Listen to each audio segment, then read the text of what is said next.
Law 9. Learn the rule. Business is the art of extracting money from another man's pocket without resorting to violence. Max Amsterdam.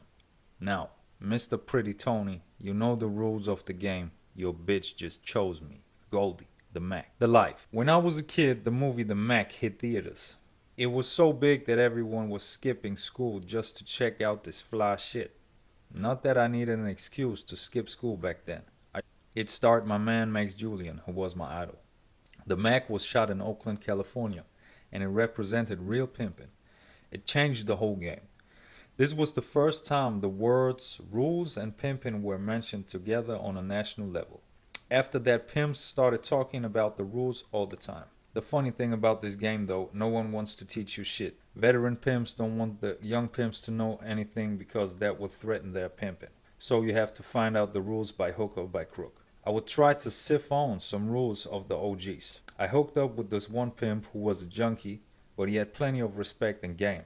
His name was Ray, and I would catch him when he was high and not really paying attention to what I was up to. I used to catch him off guard a lot and got some real pimping from the dude. Say, Ray, I know you sent the chick to work, but I know there are some unwritten rules. What are they? I asked him. Why don't you hit me to what's happening? Man, you can't take another man's chick without calling him first. He told me in that rapsy dope voice. That's called serving him. You can't fight over a hoe. Don't hang out with busters. That's Miss Pimpin'. He was just rattling off the rules like he had mesmerized them, and I was taking mental notes. If a pimp is holeless, he's a good pimp. Give him a jug, he said. Hook him up. Don't let your chick hang out with another pimp's hoe unless you're putting your hoe on that chick to take her from that pimp. When you're in the presence of other pimps and hoes, make your hoes hold their heads down so they won't be out of pocket. I stopped him. Ray, man, write that shit down for me, I said.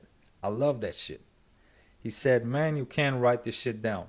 Suppose you lose it and one of these squares finds it. You're right, I said. Please continue. But it was too late. I had sobered his ass up with my dumbness. The game is to be sold, not told, he said. Stay in it long enough and you will get from A to Z. Right now, you just got the ABC. When I started in the game, I was fortunate to have a few mentors like my man JD, who gave Dirty Red to me. Take me under their wings and teach me the rules of engagement. How to knock a hoe, how to instruct a hoe, how to build a stable, and so on. But Dirty Red let me in on the same trade secrets that I took and ran with. Who better to teach how to pimp a hoe than a veteran hoe herself? She really taught me that this game is won between the ears, not between the legs. It's not about effing, it's about effing with the mind. She taught me more than any pimp would. Dirty Red didn't really think about what she was doing when she schooled me in this game. I was only 16 and didn't look like any serious threat. She felt a certain amount of power, me being green and all, and took pleasure and pride in seeing me come up. It reflected well on her, but she created a monster. The ism. You'll hear me say this is the NPA, not the NBA. This is a National Pimpin' Association, a non-contact sport.